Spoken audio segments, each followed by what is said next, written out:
Oh my Imagine God, the being a baby. millionaire surrounded by She has a luxury, baby out there. yet Is she feeling serious? emptier Get her with down! every opulent encounter. That was Lucas's reality. He had it all: wealth, success, and the finest women, but none of it ever felt real. Until one fateful morning, when a simple sight outside his office window changed everything. A young mother, hanging precariously from a rope, cleaning windows, with her baby strapped to her chest. Her strength, her sacrifice, her pure love for her child. Something Lucas had never known, but desperately craved. What if love wasn't about wealth or status, but about something far deeper? What if it was a mother who cleaned windows that could show him what he was truly missing? Lucas Ferreira, a man whose life was shaped by his money, sat at his desk in his penthouse office, overlooking the sprawling city below. The golden lights of the city shimmered as he signed deal after deal, but there was something hollow in his chest. He had everything the world thought mattered: fast cars, expensive suits, and dinners with some of the most beautiful women in the world. Yet, none of it ever felt fulfilling. The smiles, the laughter, the superficial charm, it was all a show. He had become numb to it all. But that Tuesday morning, everything changed. The sky outside was clear, the sun shining bright, and the usual hum of the city seemed to be at peace. Lucas was going through a few final documents when something caught his eye from the corner of the window. He glanced up, expecting nothing more than a usual street scene, but what he saw froze him. A woman was hanging from a rope, high above the ground, cleaning the windows of his building. She wore a harness, the kind window washers typically use, but what caught Lucas off guard wasn't just her position. It was the child she had strapped to her chest in a makeshift carrier, a small baby, perhaps only a few months old. She moved with practiced ease, scrubbing the glass with one hand while keeping her child secured with the other. The baby, fast asleep, was oblivious to the danger. Lucas watched, captivated. There was something about her calm determination, her focus on the task despite the risk. But just as he thought he had imagined it, a snap echoed through the air. One of the cables holding the woman broke.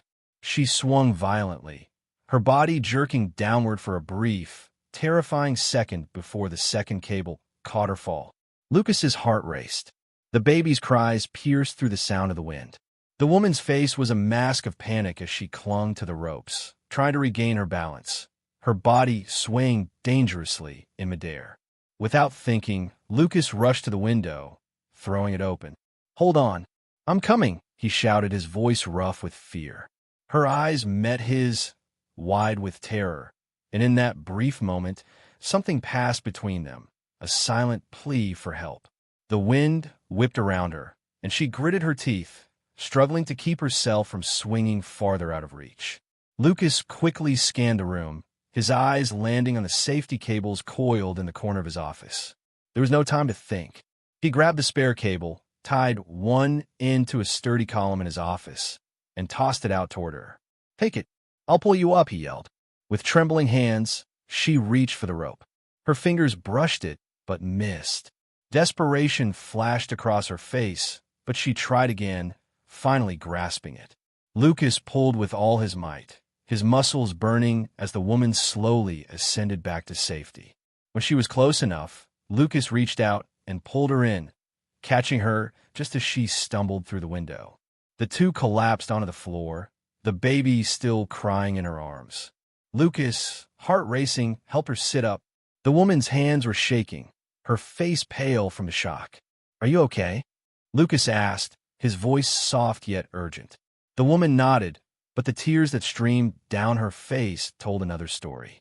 She checked her baby, cradling the little one tightly, her relief palpable. "He's okay. He's okay," she whispered more to herself than to him. Lucas stood and moved toward the desk. He needed to make sure she was fine, but there was something in her, something beyond her physical state, that pulled at him. This wasn't just an accident. This was a moment that felt like fate. She wasn't like the women he was used to, the ones with expensive jewelry and high-powered jobs.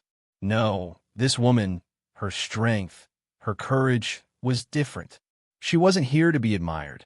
She was here because she had to be. "You need to stop working with him," Lucas said without thinking. It's too dangerous. The woman wiped her tears and forced a weak smile. I don't have a choice. I have a baby to take care of, and no one else to help me. Where's his father? Lucas asked, his curiosity piqued. She looked down at her baby, her eyes clouding with sadness. Gone, she muttered, her voice barely a whisper. I don't have anyone, just me and him. There was something raw in her voice, something that hit Lucas harder than he expected. The weight of her words lingered in the air. She wasn't just a cleaner. She was a mother, fighting for survival in a world that seemed indifferent to her struggle. Lucas found himself caught in a web of emotions he hadn't experienced in years. It was more than pity. It was a strange admiration. Here was someone who had nothing but still carried on, putting her child's needs above her own. It was a kind of strength Lucas didn't know existed. As the woman stood, holding her baby closer to her chest, Lucas made a decision that would change everything. Tell you what, he said, his voice steady, yet full of resolve. You're not going back to work today. You're coming with me. I'll help you. Her eyes met his, searching for sincerity, but all she found was a quiet determination. She hesitated, but something in her, the same strength he had witnessed moments ago, told her it was okay to trust him. And for the first time in a long while, Lucas felt like he was finally doing something that mattered. The next few hours passed in a blur. Lucas had called his personal driver, instructing him to bring his car to the front of the building. He couldn't explain why he felt so compelled to act, but there was something about this woman, something he hadn't seen in years. A raw, unfiltered authenticity that made all his carefully curated wealth and status seem meaningless. The woman, whose name he learned was Clara, hesitated before accepting his offer. It wasn't that she didn't appreciate the gesture. It was just that she was used to doing everything on her own. The idea of relying on someone else felt foreign, almost like a betrayal of her independence. But she had no choice. The thought of returning to that dangerous job with her baby, risking her life again, was too much. Clara stepped out of the building, cradling her baby, tightly in her arms. The sun was beginning to dip behind the horizon, casting an amber glow over the city. For a brief moment, Lucas saw her as more than just a woman who had nearly fallen to her death. He saw the depth of her struggle. They drove in silence for a while. The soft hum of the car's engine was the only sound, broken only by the occasional coo of Tay from his carrier. Lucas glanced at Clara a few times, but she stared out the window, lost in thought. Her face was tired, yet there was a strength in her expression that he admired. Finally, Clara spoke. I'm not sure what you're trying to do here, Mr. Ferreira. You don't even know me. Lucas looked at her, his gaze steady. I know enough. You're a mother, and you need help. I know what it's like to be surrounded by people and still feel completely alone. She glanced at him, surprised by his honesty. It wasn't often that someone in his world spoke so openly, so vulnerably. Most of the people Lucas dealt with were focused on their image, their ambition, their own gain. But here was Clara, a woman who had none of those luxuries, yet she carried herself with a quiet dignity that demanded respect. I don't need charity, she said, her voice sharp. I've done things on my own for years. I don't expect that to change now. I'm not offering charity, Lucas replied. I'm offering a chance for you to do something else, something safer, something where you don't have to risk your life every day. She was quiet again, and Lucas could tell she was weighing his words. She probably thought he was just another rich man trying to buy her trust, but Lucas wasn't like the others. He hadn't planned on helping her. He hadn't even known she existed an hour ago, but something about her situation had stirred a protective instinct in him. They arrived at his penthouse, and Clara stepped out of the car, looking up at the modern glass building that gleamed in the twilight. She hesitated before entering, glancing back at Lucas. Don't worry, you're safe here, he said gently. She nodded, but the uncertainty in her eyes remained. She had no idea what she was walking into, but she had no other option. Inside, the penthouse was as pristine and sterile as any luxury home. But there was an odd warmth to it, perhaps because of the sunlight streaming through the floor-to-ceiling windows, or maybe because of the unexpected vulnerability Lucas had shown. Clara hesitated at the door. I don't want to impose. You're not imposing. You're a guest, Lucas replied. You can stay here as long as you need. He led her to the guest room, a quiet, modest space with a comfortable bed and a view of the city lights. The room was nothing like the grandiose, ostentatious parts of the penthouse, but it was clean, cozy, and safe. Clara set Tay in the crib next to the bed and stood there for a moment, taking in her surroundings. I don't know how to thank you, she said quietly, her voice breaking. There's no need to thank me. You're just doing what any mother would do to take care of her child. That's enough for me. She smiled faintly, a tear slipping down her cheek. I've been trying to do it alone for so long. I didn't know if I could trust anyone again. Lucas felt a pang of sympathy for her. He knew the feeling of isolation all too well. Despite the lavish parties, the connections, and the endless stream of superficial people in his life, he had never felt more alone. He had everything and nothing all at once. As Clara sat down on the edge of the bed, her exhaustion finally caught up with her. She gently rocked Tay in her arms, humming softly to calm him down. Lucas watched her, moved by how effortlessly she cared for her son. It was a tenderness that he had never experienced. It was a raw, unguarded love that no amount of money could buy. Do you have any family? Lucas asked, his voice soft. Clara shook her head. No, not anymore. My parents, they didn't accept me when I got pregnant. I was just a burden to them. And the father, well, he disappeared as soon as he found out. I've been alone ever since. The weight of her words settled between them. Lucas couldn't imagine the pain of being rejected by the people who were supposed to love you unconditionally, but he saw it in her eyes. There was a quiet sadness in her, a loneliness that matched his own. I'm sorry, he said quietly, his voice thick with empathy. Clara gave him a small smile. I'm used to it. They sat there in silence for a moment, both caught in their own thoughts. Lucas knew he had to ask her about her situation, but he couldn't bring himself to. Not yet. He could see how hard it had been for her to admit the truth, and for once, he wasn't in a rush to get to the bottom of it. For now, he would simply be there. He would offer her a space to breathe, to heal, to find safety for her and her child. It wasn't much, but for the first time in a long time, Lucas felt like he was doing something that mattered. I know you're not used to help, he said after a while, but you don't have to do everything on your own anymore. Clara looked up at him, her eyes filled with a mixture of gratitude and hesitation. Maybe I can learn to trust, she whispered. Lucas nodded. Maybe you can. And in that moment, both of them felt the heavy weight of their past begin to lift, even if just a little. It wasn't a perfect solution. It wasn't a guarantee of anything. But it was a step, and for the first time, it felt like the right one. The following days in the penthouse felt surreal to Clara.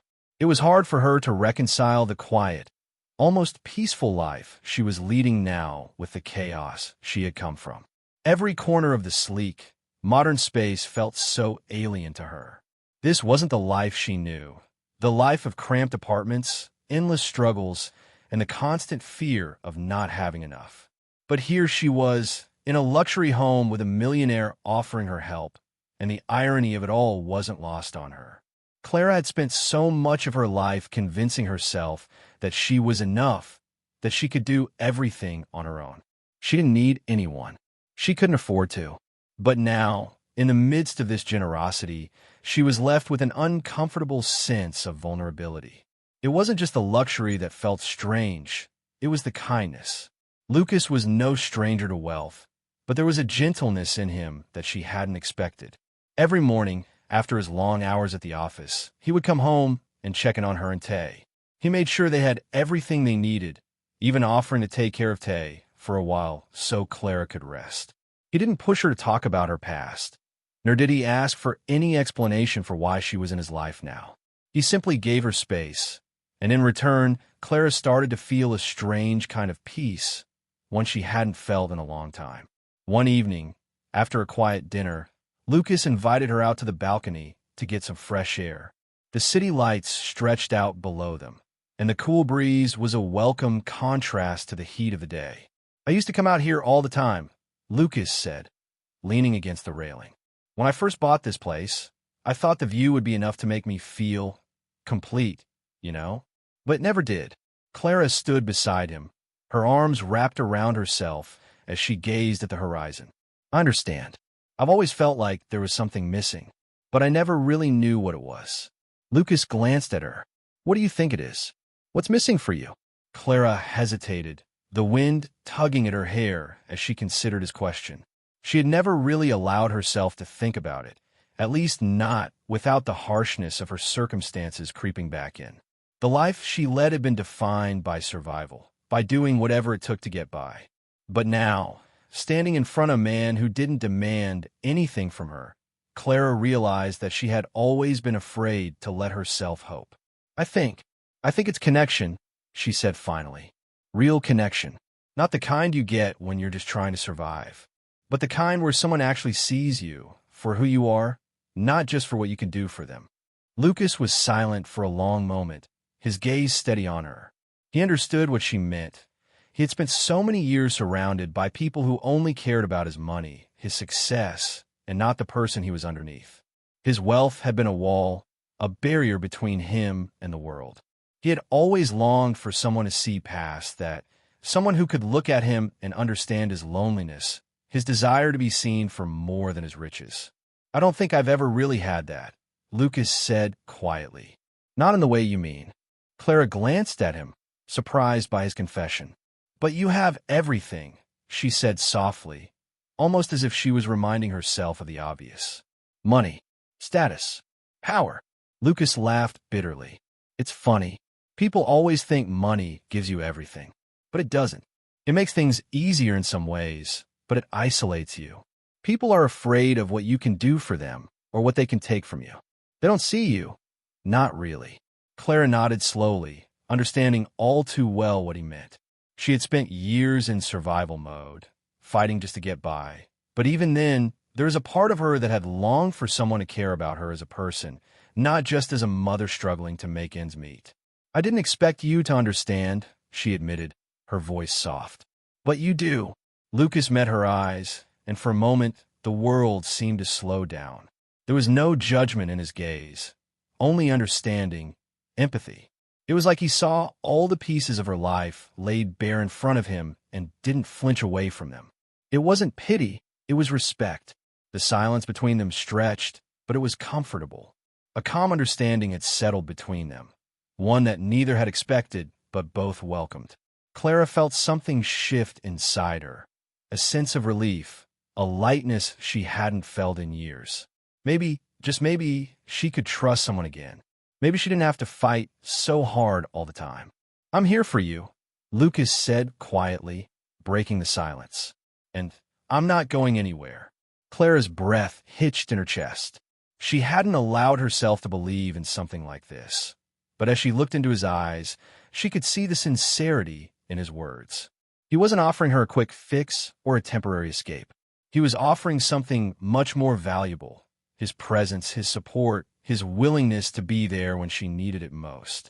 Before she could respond, a faint cry from inside the apartment broke the moment. Clara immediately turned toward the door, her instincts kicking in. Lucas followed her as she rushed to the nursery, her heart pounding. Tay was awake, his tiny face scrunched in distress. Clara immediately scooped him up, her voice soft and comforting as she rocked him gently. Lucas watched from the doorway, his heart aching at the sight of the tender way she cared for her child. I'll leave you two alone, he said, his voice low. I'll be in the other room if you need me. Clara didn't say anything in return, but gave him a brief, grateful glance. As she sat down in the rocking chair, holding her baby close, a wave of emotion washed over her. It wasn't just the exhaustion of the day, nor the fear of the past creeping in. It was something else entirely. For the first time in a long time, Clara didn't feel alone. And that feeling, however fleeting it may be, was more than she had ever dared to hope for. As the baby settled in her arms, Clara let herself breathe. There was no rush, no fight for survival. In this moment, she was safe. She was cared for. And maybe, just maybe, there was a future ahead of her where she didn't have to do it all alone. For the first time in years, Clara allowed herself to believe that things could be different, that she could have more than just survival. She could have a life, a real one. And she wasn't sure where this journey with Lucas would take her, But for the first time in a long time, she was ready to find out. The days that followed brought a quiet rhythm to Clara's life, one that felt almost too perfect to be true. Lucas continued to keep his promise, providing her with the security and stability she had never known. He helped her find a part-time job working from home, managing a few projects for his business, which allowed her to stay with Tay.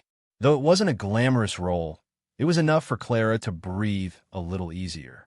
She didn't have to worry about the next meal or where she would sleep at night. Still, despite the stability, Clara couldn't shake the feeling of discomfort in the pit of her stomach. She hadn't let her guard down fully, and she wasn't sure when she would be able to. She didn't belong in this world, the world Lucas moved in. His life was a far cry from the small, cramped apartments and the endless cycle of surviving from paycheck to paycheck that she had grown used to. And though Lucas never pushed her, never made her feel out of place, she couldn't help but feel the weight of the difference between their worlds. One afternoon, as she was sitting in the small home office Lucas had set up for her, going over some emails, the sound of a door slamming downstairs broke her concentration. She looked up, a little startled, and then heard the voice, sharp, demanding, cutting through the quiet of the penthouse. Clara's breath caught in her throat. "Lucas!"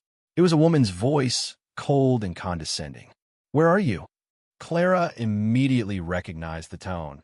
It was the same tone she'd heard so many times growing up, the kind of voice that never left room for disagreement, the kind of woman who had everything, except, it seemed, the ability to see beyond her own world. Curiosity mixed with a sinking feeling as Clara got up and moved quietly toward the stairs that led down to the living area. She crept closer, just enough to hear the conversation unfolding. "I don't care how busy you are," the voice continued. "We need to discuss the upcoming gala. This is your responsibility. I expect you to be more present in these things. You can't just hide away in your office all day." Clara peered around the corner to see a tall, impeccably dressed woman standing in the middle of the living room, her arms crossed and her expression one of complete entitlement. Sandra Ferreira, the woman Lucas had briefly mentioned as his mother, was glaring at him. "I wasn't hiding," Lucas said, his voice calm but firm. He was sitting on the couch, his hands folded together as if to keep from clenching his fists. "I've been handling things. I'll be at the gala, but I'm not going to be a puppet for you to control, Sandra." Sandra's lips curled into a tight smile. "I don't need you to be a puppet, but you do need to remember your place. There are expectations. Lucas, you don't get to decide when and where you'll show up. You're part of the family business. You don't get to drop everything just because you feel like it." Clara felt a familiar sense of dread creeping up her spine. The harshness of Sandra's voice, the power she wielded over Lucas, it was unsettling. For a brief moment, Clara wondered if this was the reason Lucas had been so distant from his family, and perhaps why he had turned to people like her, people who didn't expect anything from him other than his presence. "I'm aware of my responsibilities," Lucas replied, his tone clipped. "But I'm not going to let anyone dictate my life.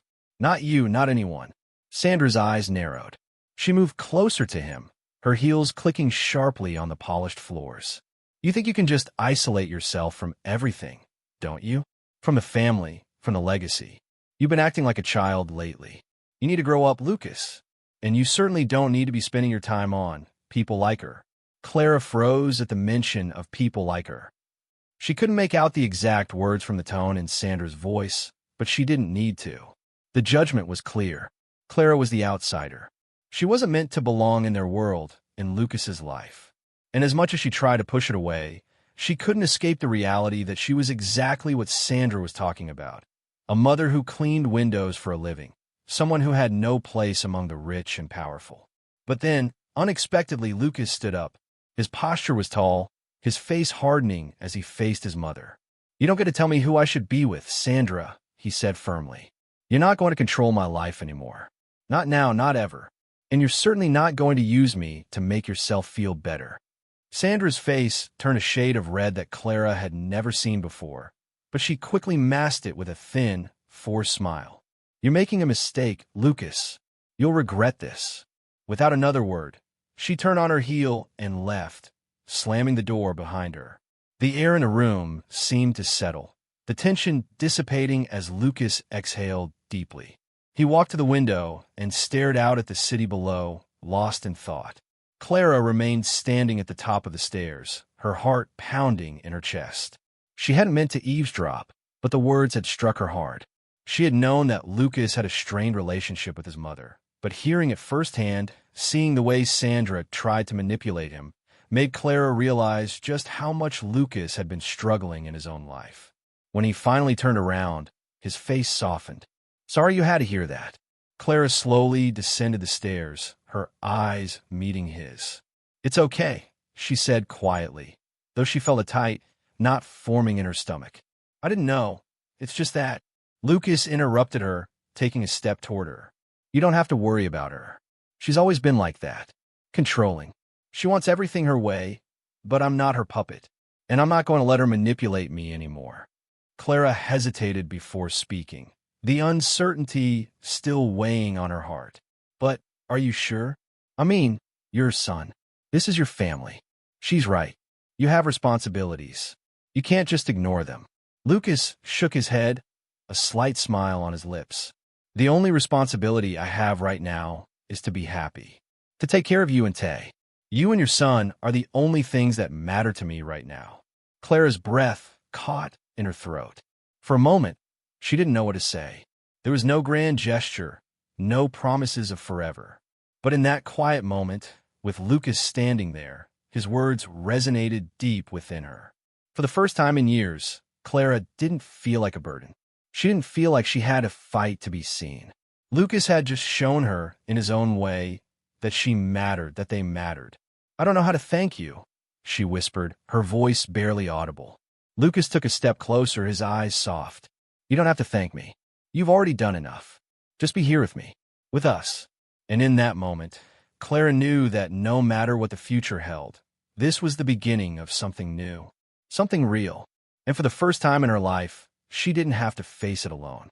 The weeks that followed were a blend of small moments that felt both ordinary and extraordinary.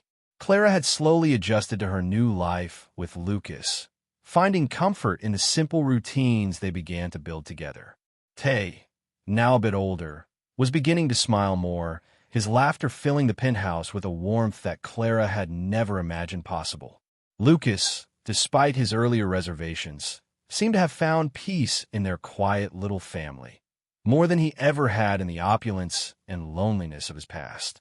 Still, as much as Clara tried to settle into this new world, the past was never far behind. Sandra's shadow lingered, and it wasn't just in the form of her controlling visits. It was in the whispers of people around them, the subtle stares whenever they ventured out into the city. People noticed. Clara could feel their eyes on her, sizing her up, judging her. One afternoon, while she was putting away some clothes in the guest room, Lucas came in, his face tense, his phone in hand. "I just got off the phone with my lawyer," he said, looking up from the device. "Sandra's pushing again. She's threatening to sue me for guardianship of Miguel." Clara's heart sank. Miguel, the boy Lucas had taken under his wing, the boy who had started to blossom again after so many months of pain and silence. Lucas and Sandra had been through a lot, but this was different. "That's not going to happen," Clara said firmly, though doubt crept into her mind. "You're his father now, Lucas. You have to protect him." "I will. But it's not just that," Lucas said, his hand running through his hair in frustration. "She's pulling every string she can. She wants me back in the family business, and she wants to control every part of my life, including who's around me. If she gets her way with Miguel, she'll take everything." Clara stepped closer, her heart heavy with worry, but her voice calm. "You don't have to let her win. You've already made your choice. You've already started something different here, something real. You and me, and Tay and Miguel. That's your family now." Lucas turned to her, his gaze softening. "I don't know how to do this, Clara. How to fight her. How to make sure she doesn't destroy everything I've worked for." "You've already started," Clara said gently, placing her hand on his arm. "You made the first step by choosing us. That's the hardest part. The rest, we'll figure out together." For a long moment, they stood there, letting the weight of their situation settle between them. Clara knew this wasn't going to be easy, But she also knew that Lucas wasn't alone anymore. Neither of them were. The road ahead might be full of obstacles, but together, they could face anything. And with that, they took a step forward, together. The truth was they were stronger than they had ever been before. And no matter what Sandra or anyone else threw their way, Clara and Lucas knew they could overcome it, as long as they had each other.